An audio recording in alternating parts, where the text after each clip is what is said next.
poder del Evangelio radica en que tiene solamente una dirección y no hay más interpretaciones que la que Cristo entrega. El poder del Evangelio es Él, es Cristo y no tiene otras variantes, no tiene otras variables, es solo uno. Y dentro de ese poder del Evangelio, Dios nos enseña que Cristo cuando estuvo en la tierra nunca buscó gente perfecta. Porque si lo hubiese hecho, habría estado solo. Dios nunca ha buscado gente perfecta, porque Dios es quien perfecciona a los que busca. Y cuando te perfecciona, significa que estás en continuo trabajo. Dios está siempre trabajando contigo.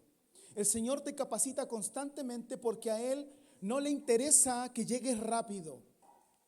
A Él le interesa cómo llegues a ese propósito.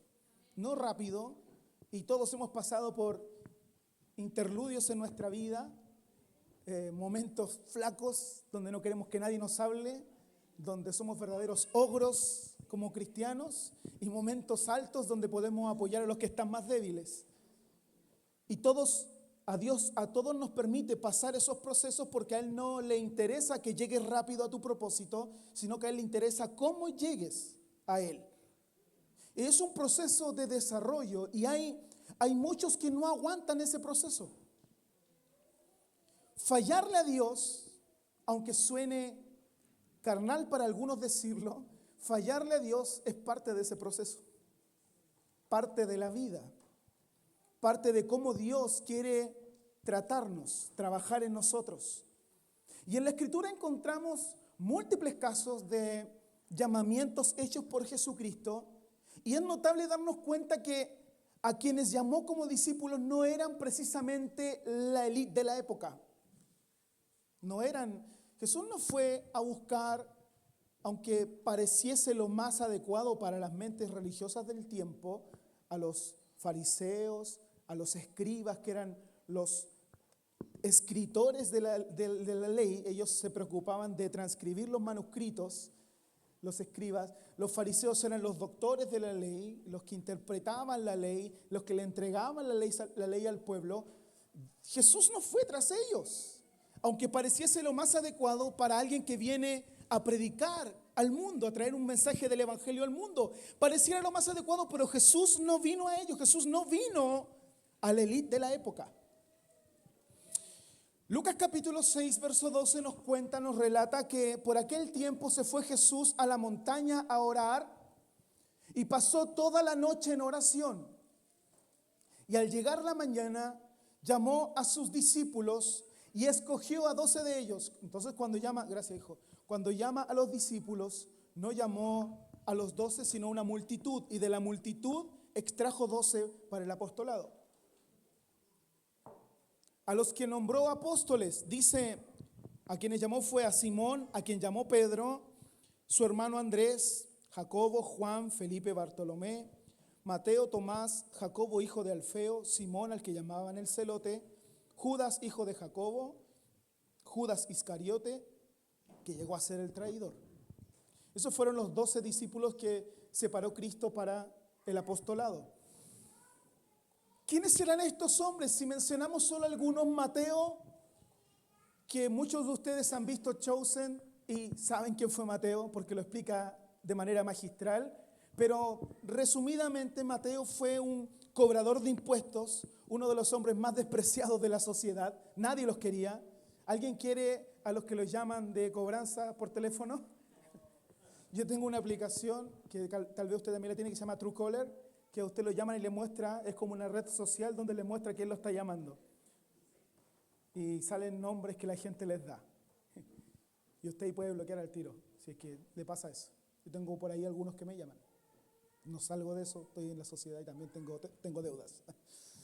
Y la verdad es que Mateo era uno así, despreciable, que nadie quería estar cerca de él. Era un cobrador de impuestos, por supuesto cobraba impuestos para los romanos, y él les llevaba el impuesto a los dueños del mundo en ese tiempo, que eran los romanos.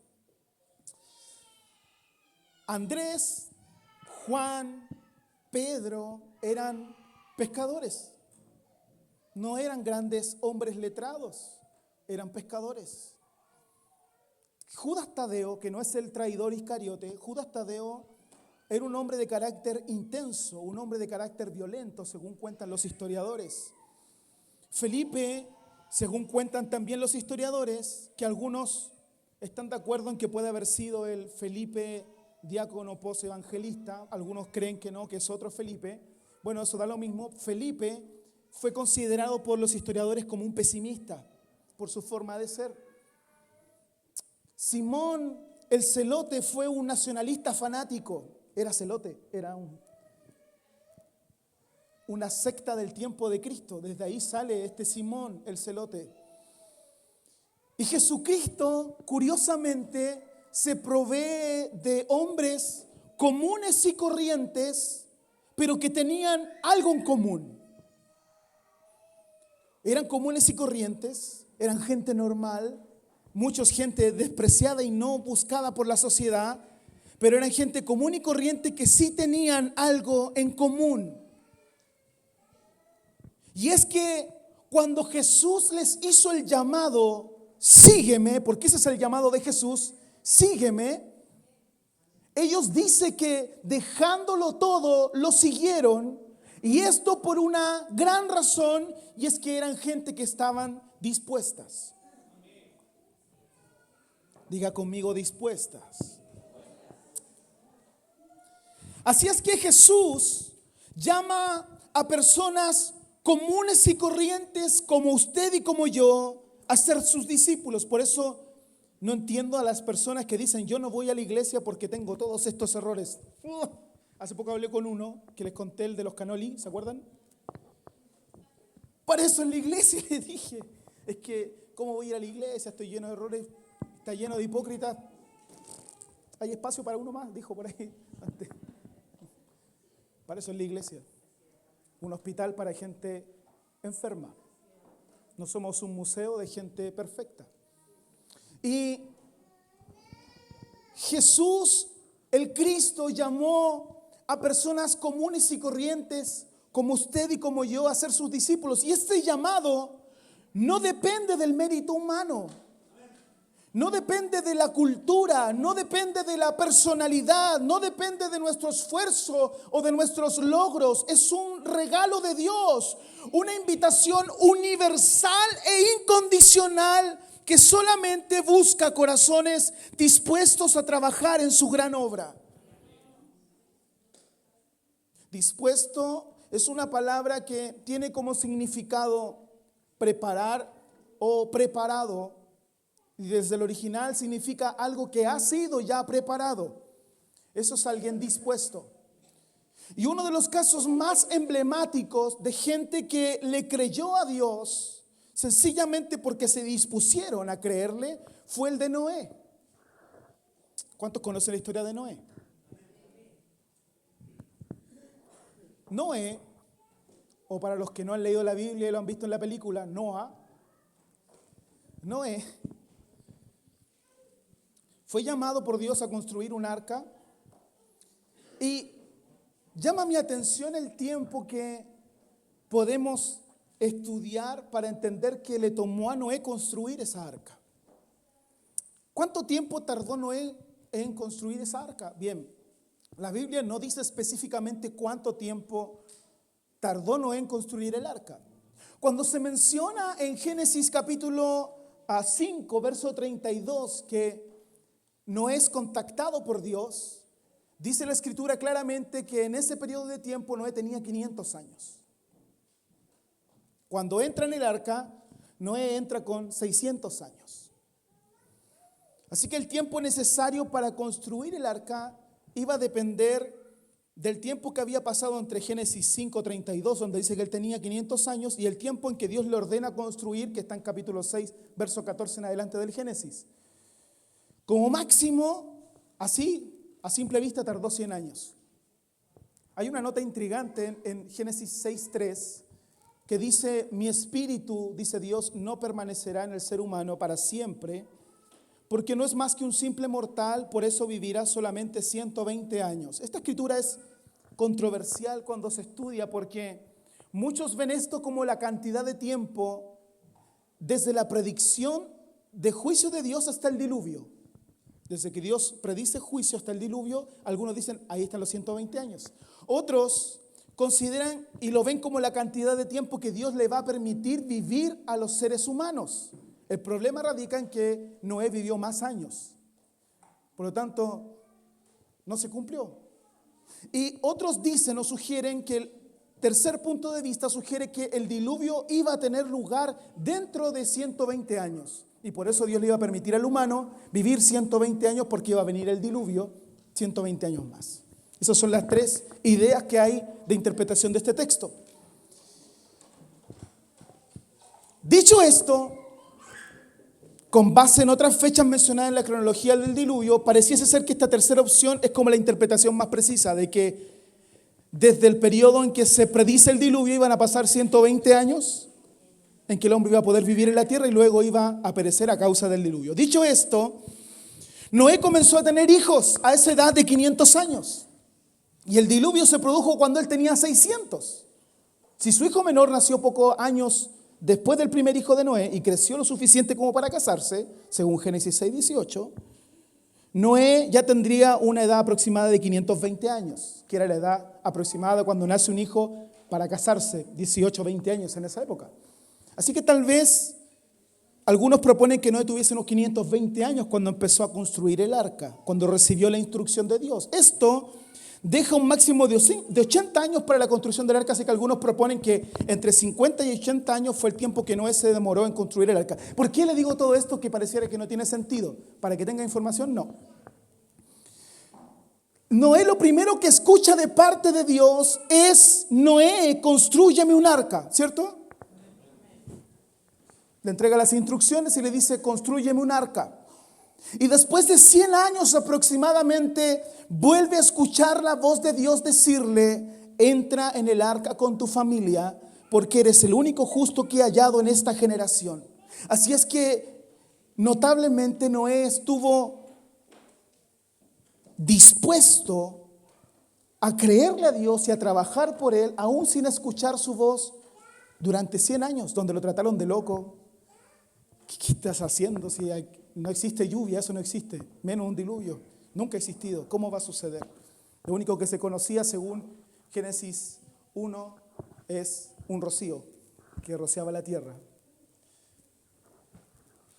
Algunos interpretan el Génesis a modo literal, otros como alegorías, y como lo tomemos, solo había rocío, pero no lluvias desenfrenadas como estaba aquí prediciendo Noé.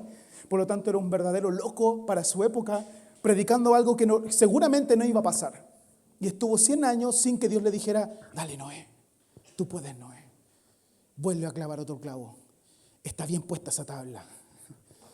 Así es como yo quería que lo hicieras. No, Noé, te equivocaste en esa medida. No, él recibió instrucciones y construyó.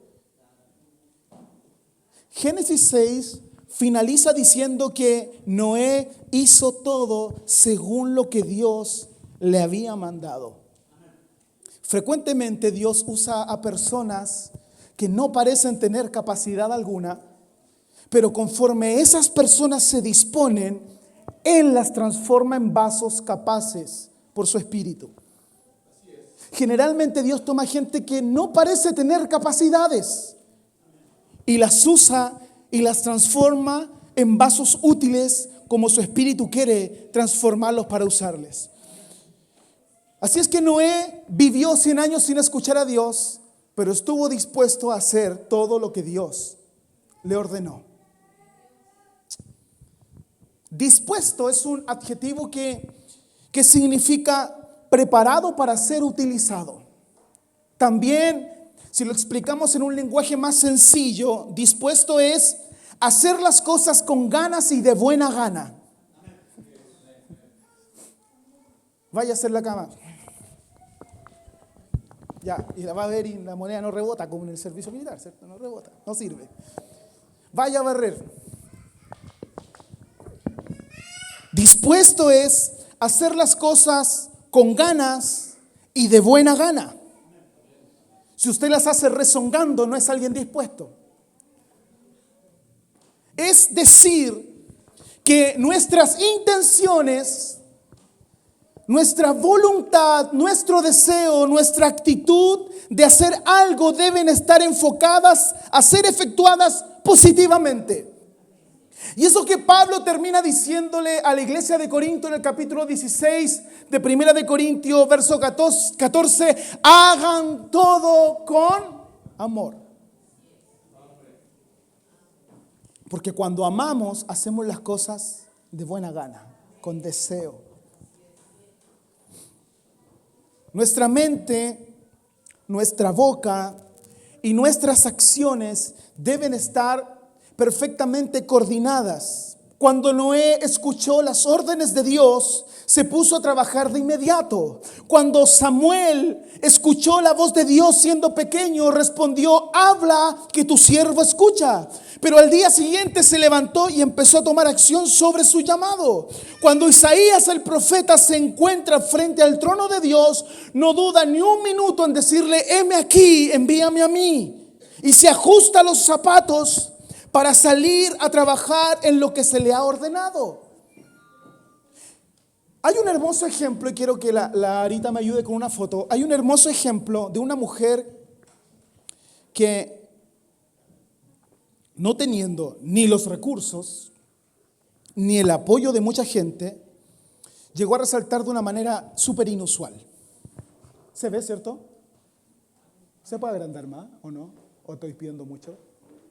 No importa. Me interesa que vean sus pies y su ropa. Solo eso. Esta niña se llama María Lorena Ramírez. En la época que se escribió su historia tenía 23 años y nació en Huachochi, Chihuahua, Ciudad de México. Y pertenece con orgullo a la comunidad Rarámuri, que significa corredores de pies ligeros, y se dedica a cuidar su ganado.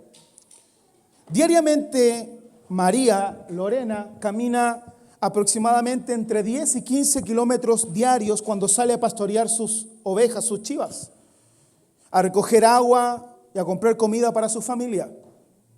Así que gracias a esta rutina de Lorena, también se dedica al deporte.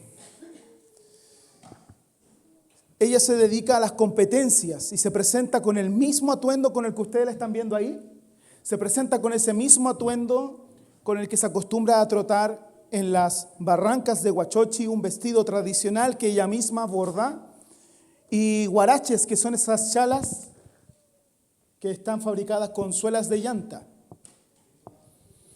Así, de esta forma, Lorena se dio a conocer internacionalmente cuando en el 2016 corrió los 80 kilómetros del ultramaratón Caballo Blanco, ganando el tercer lugar, vestida así y con esas chalas.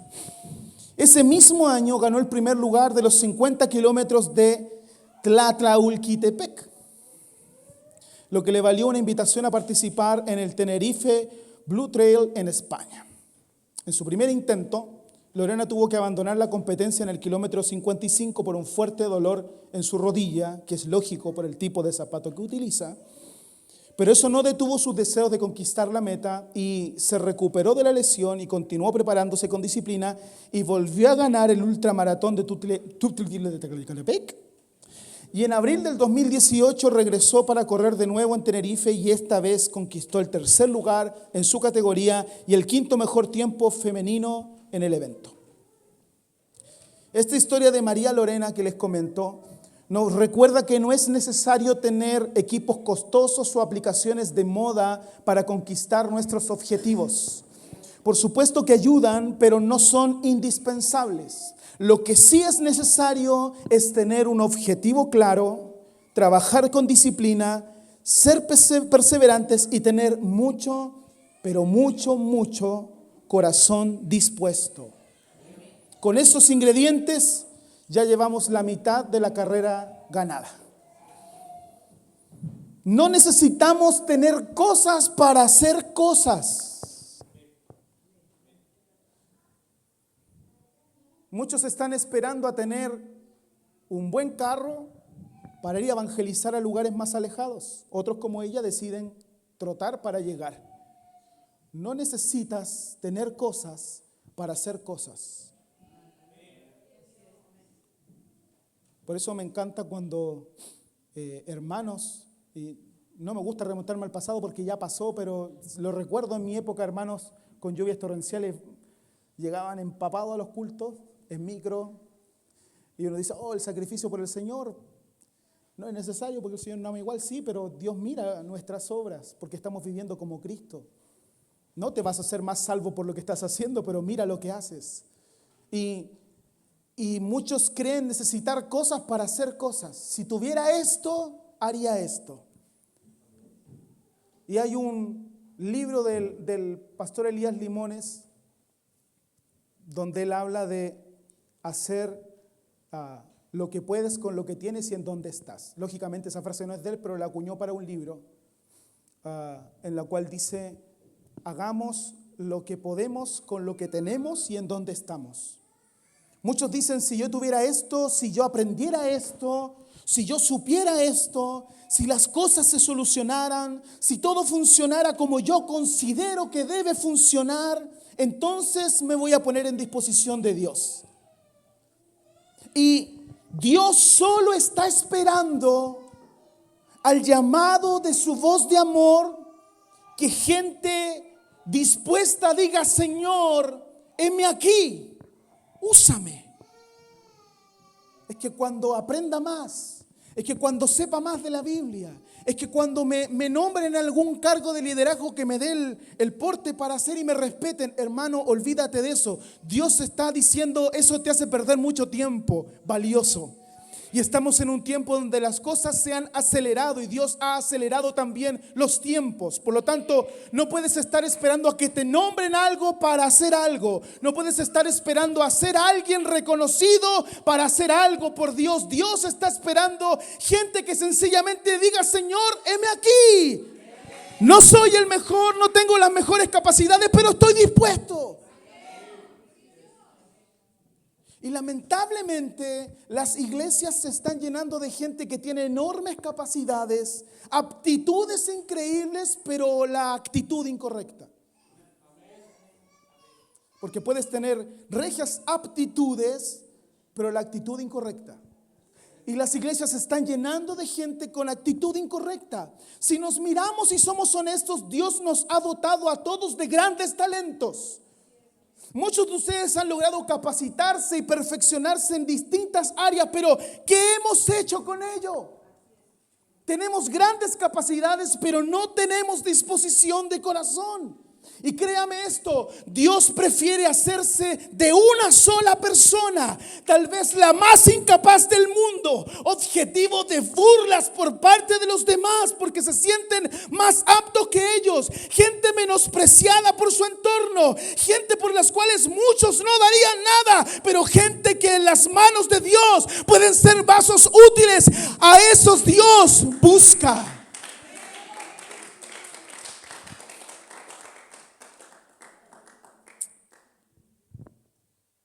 Y antes de que finalicemos, te quiero presentar un caso súper cuático, no sé cómo llamarlo, de un personaje bíblico que tal vez no muchos de ustedes han escuchado y que está en un libro que no tiene capítulos, solo versos, que es el libro de Filemón. ¿Lo han leído? ¿Sí? A ver, ¿dónde queda Filemón? En la Biblia. Y Filemón le escribe una carta a un amigo,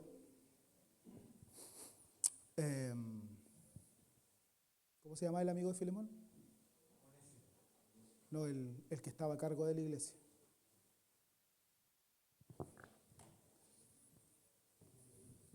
No, ¿cómo me dijeron que? ¿Cómo se llamaba? Es que no quiero buscarla, porque me gusta acordarme, pero mi memoria. Pregúntele a la Lili, ¿cómo es mi memoria? ¿Cómo se llamaba?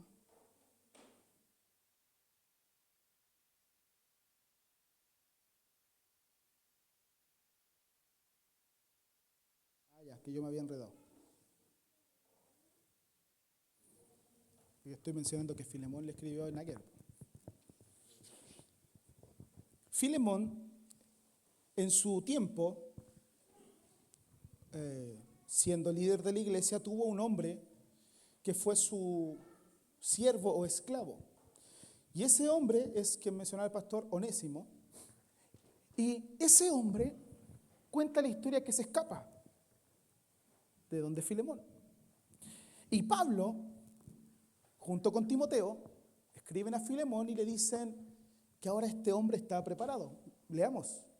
Por lo cual, dice Pablo, aunque tengo mucha libertad en Cristo para mandarte lo que conviene, porque soy apóstol y puedo obligarte a hacer las cosas, si tú tienes temor del Señor me vas a tener que obedecer, pero lo hago con respeto y tengo libertad de hacerlo, pero no lo voy a hacer así. Sencillamente te voy a decir algo.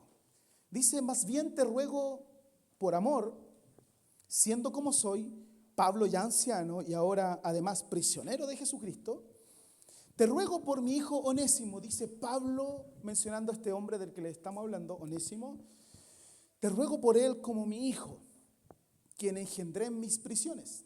Pablo tenía esa expresión para quienes él evangelizaba, les predicaba el evangelio de Cristo y se convertían y les servían como un vaso útil en el servicio de la obra de Dios, les llamaba hijos engendrados en la cárcel porque les predicaba cuando estaba en la cárcel. El cual le dice Pablo a Filemón, en otro tiempo te fue inútil. Es que es curioso que él no tenga pelos en la lengua para decir las cosas como son, ¿cierto? Era un inútil. Pero ahora para ti y para mí nos es útil. El cual vuelvo a enviarte, tú pues recíbele como a mí mismo. Yo quisiera retenerle conmigo para que en lugar suyo me sirviese en mis prisiones por el evangelio. Pero nada quise hacer sin tu consentimiento para que tu favor no fuese como de necesidad, sino voluntario, que lo hicieras por amor, voluntariosamente. Porque quizás para esto se apartó de ti por un tiempo, Onésimo, que se había apartado de Filemón siendo un siervo, para que le recibieses ahora para siempre, no ya como esclavo, sino como más que esclavo, como hermano amado, mayormente para mí, pero cuanto más para ti, tanto en la carne como en el Señor. Así que si me tienes por compañero, recíbele como a mí mismo, le está diciendo Pablo. Miren ¿cómo se dice? La fianza que le está poniendo a Onésimo Pablo. Se está poniendo él como que estuviera Filemón recibiendo a Pablo en su casa, de nuevo. O sea, en lo que se había convertido este joven, debió haber sido muy drástico su cambio para que Pablo abogara por él de esta manera. Pablo le hace su petición en el verso 10 para que lo reciba y no le presenta ningún tipo de disculpas por Onésimo. Sencillamente Pablo le dice a Filemón y le admite abiertamente que este era un tipo inútil, que no servía, no le era útil para nada, siendo un siervo, un esclavo, es un inútil, le dijo. Pero Pablo hace la salvedad de que ahora sí es alguien útil. Y el cristianismo, como solía decir James Denny, es el poder que hace de los malos gente buena, o el poder que hace bueno a lo malo. Y es significativo notar que Pablo pretende que en Cristo las personas inútiles se hacen útiles. Lo último que el cristianismo está diseñado para producir es gente indiferente e ineficaz. Produce personas útiles y que pueden hacer un trabajo mejor de lo que habrían podido hacerlo si no conocieran a Cristo. Y muchos de ustedes son testigos de lo que Dios ha hecho en sus vidas y de lo que han podido hacer sin tener siquiera capacidades para lograrlo. Y hoy están haciendo cosas que Cristo ha logrado convertir en su vida, gente útil. Se decía de Alfonso X, el sabio, que de mirar tanto al cielo se le cayó la corona. Y el verdadero cristianismo produce personas que miran al cielo para ser útiles en la tierra. A veces cuidamos mucho nuestra condición, lo que somos. Lo cuidamos mucho. Andamos con el título de lo que somos colgando en la espalda, en el frente, grabado aquí en nuestra frente para que todos lo vean, cuando en realidad lo que necesitamos es mirar al cielo para que se caiga la corona y ser útiles en la tierra. El cristianismo siempre debe recibir a la persona que vuelve atrás después de cometer una equivocación. Gracias, hermana Rosita. El cristianismo siempre debe recibir, como Onésimo, el cristianismo siempre debe recibir a la persona que vuelve atrás después de cometer una equivocación. Demasiadas veces miramos con suspicacia, por decirlo poco, a las personas que se han descarriado, se han salido del camino, y le hacemos ver que no estamos dispuestos a otorgarle nuestra confianza nuevamente. Creemos que Dios puede perdonarlas y que las perdonas, pero a nosotros nos resulta demasiado difícil hacerlo. Y se ha dicho que lo más alentador de Jesucristo es que confía en nosotros, en el mismo terreno en que hemos sido derrotados. Vuelve a confiar en nosotros, aun cuando fallamos ahí. Dios dice: te voy a poner de nuevo ahí porque confío en quien he llamado. Y soy testigo de muchos que han estado alejados del Señor por mucho tiempo y vuelven a Él, y Dios los convierte en vasos útiles para su obra. Así es que nunca mires en menos a alguien que vuelve al camino del Señor, porque tal vez te estés topando con un nuevo pastor, con un nuevo líder, con un nuevo predicador, con un nuevo evangelizador. No lo sabemos, porque no sabemos en lo que no podemos convertir cuando estamos en las manos del Todopoderoso. Él convierte a gente que a los demás los miran como gente inútil en gente útiles, y lo único que necesitamos no son nuestras capacidades, sino disponernos en las manos de Dios, corazones dispuestos y nada más.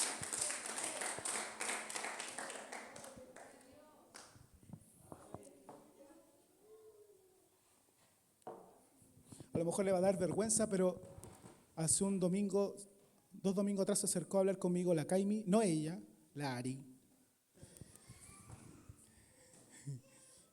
Después de que, no, el domingo pasado, porque después de que predicó Asael, ¿cierto? El domingo pasado predicaste. Y al final del culto, y se me acerca la Ari y me dice: pastor, mi amiga me dice que, y me contó todo lo que ella me quería decir, pero después me lo dijo la Kaimi y le dio vergüenza, después me lo dijo.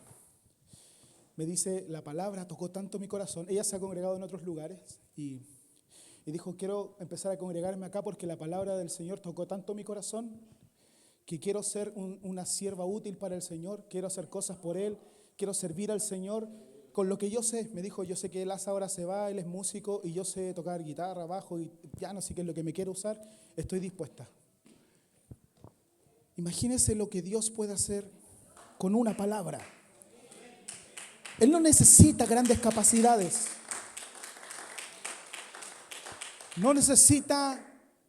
Él no necesita que te conviertas en un eximio en la palabra para predicar la palabra.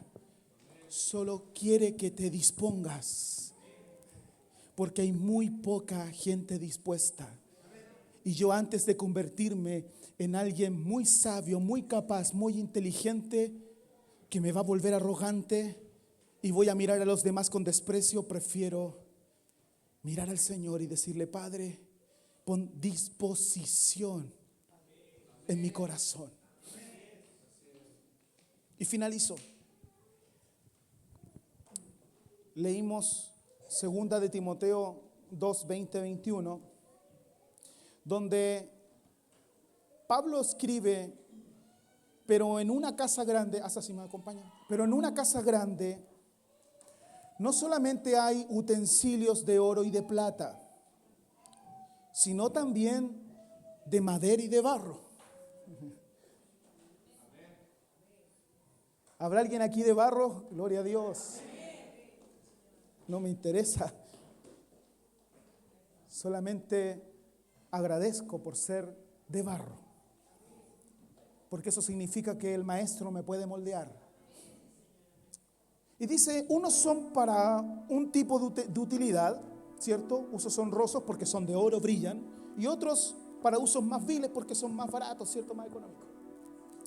Pero Pablo los presenta ahora como ambos pudiendo ser instrumentos útiles. Dice: si alguno se limpia de estas cosas, que son algunas cosas que menciona en el capítulo 2 un poco más atrás, dice, será instrumento para honra, santificado, útil al Señor y dispuesto para toda buena obra. Dios, insisto, no está buscando gente perfecta. Y Dios nos libre de recibir gente perfecta, porque este no sería el lugar para usted. Usted debería fundar un ministerio basado en su perfección. Dios no está buscando gente perfecta, ni apta, ni siquiera necesita que seas apto, solo que estés dispuesto. Porque Él perfecciona y capacita. Lo único que necesitamos para ser usados por Dios es limpiarnos y estar así listos para que Él nos tome y haga de nosotros instrumentos útiles y honrosos. Los que critican a la iglesia porque hay personas imperfectas están criticándola porque está formada por hombres y mujeres. No habemos, lamentablemente, para los que miran a la iglesia y la ven, la critican porque hay gente deshonesta, imperfecta, como el término, hipócrita. Lamentablemente seguimos siendo hombres y mujeres. No nos corresponde a nosotros juzgar, porque ese juicio le pertenece a Dios.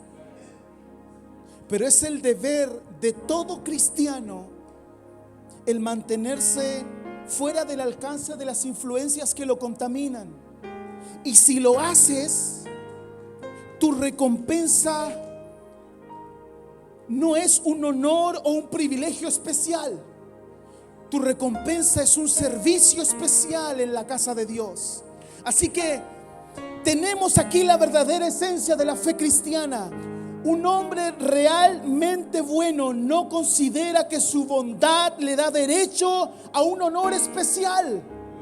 Su único deseo va a ser tener más y más trabajo que hacer, porque su trabajo por Dios va a ser su mayor privilegio. Lo que hagamos no es para que nos aplaudan, ni nos alaben, ni digan qué bien trabaja el hermano, ni estamos haciendo cosas para que los demás nos vean. No, mi trabajo por Dios va a ser mi mayor recompensa y privilegio. Si es buena una persona en ese sentido, la última cosa que va a querer hacer será buscar el aislamiento de los demás. Va a querer sumergirse en la comunidad. Su gloria no va a estar en la extensión de ciertos servicios, sino que va a estar en un servicio cada vez más especial y riguroso por la obra de Dios. Ningún cristiano debería nunca pensar en ocupar un puesto de honor que se le confiere, sino siempre como una oportunidad de servicio para el Señor. Y muchos miran el crecer para ser más importantes, para ser mejor mirados. Eso busca la sociedad. Si yo fuera presidente, haría esto. Está lleno de los si yo fuera presidente lo haría así, ¿cierto? Si yo fuera presidente lo haría así. Mentira, no lo va a hacer así, se va a corromper. Si yo fuera presidente, siempre mirando los lugares más altos, los más importantes. Y Dios sigue mirando a los hombres de la tierra y diciendo: habrá uno, habrán dos, sin capacidades tal vez, mal mirados por los demás, pero que tengan un corazón que me quiera servir con disposición, solo por amor a mí. Es lo único que necesitan. Y Él te va a capacitar. No necesitas ser perfecto, nunca lo vas a lograr. Cuando estemos en gloria sí, pero aquí nunca lo vamos a lograr. Así es que deja de sentarte en ese cómodo reclinatorio espiritual a mirar cómo hacen las cosas los demás y cuestionar lo que hacen, porque tú lo harías mejor. Y hazlo. Hazlo. Yo lo haría mejor. Hazlo mejor. Disponte en las manos del Señor. Él puede hacer de nosotros gente útil. ¿Habrá alguno aquí que quiera ser útil para Él? Basta uno, basta uno. Uno puede revolucionar la sociedad. Uno solo puede revolucionar su entorno. Uno solo puede revolucionar a sus vecinos. Uno solo puede transformar su sociedad. Uno solo dispuesto puede poner el mundo de pies a cabeza. Uno solo puede trastornar el mundo. Pablo trastornó Europa. Los apóstoles trastornaron el mundo. El libro de los Hechos. Se levantaron los hombres de la época diciendo: estos son Pedro y Juan, los que revolucionan, los que trastornan la sociedad. Dos trastornaron a los romanos. Dos trastornaron el poder romano. Dos pescadores. Dos pescadores. Dos pescadores. ¿Habrá algún pescador aquí? ¿Habrá algún recaudador de impuestos como Mateo aquí? ¿Habrá algún iracundo como Simón el celote? Gloria a Dios que sí lo somos. De caracteres complejos, pero dispuestos a decirle: Señor, usa mi vida.